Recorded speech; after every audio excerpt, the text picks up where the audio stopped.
అమ్మా, ఇవాల్టి నుండి దేవీ నవరాత్రులు కదా.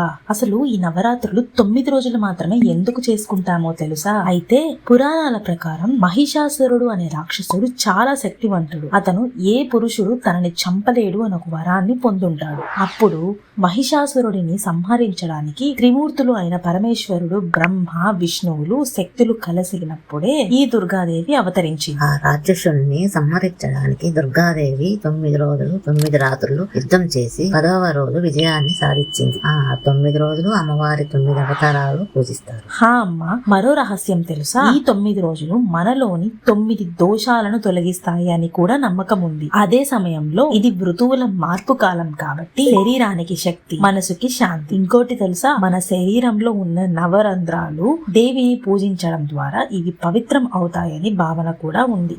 మరో రహస్యం, ఈ 9 రోజుల్లో ప్రతిరోజు ఒక గ్రహాన్ని శాంతిపరచడం జరుగుతుంది. అవునమ్మా, అలాగే ఈ నవరాత్రుల్లో ప్రతిరోజు ఒక్కొక్క రోజుకి ఒక్కొక్క ప్రత్యేకత ఉంటుంది. మొదటి రోజు ప్రత్యేకత విందామా?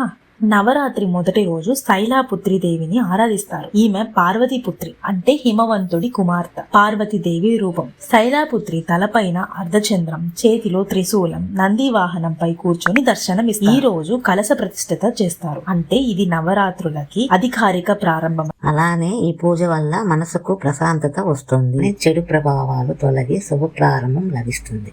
హా అమ్మా, కాబట్టే ప్రతిరోజు ఒక్కొక్క ప్రత్యేకతతో 9 రోజులు జరుపుకుంటారు. ఈ రోజు తెలుపు వస్త్రాన్ని ధరించి ఆమెకి ఇంకా ప్రాముఖ్యతని పెంచుతారు. 2వ రోజు అయిన బ్రహ్మచారిణి దేవి గురించి రేపు చెబుతారు. Stay tuned.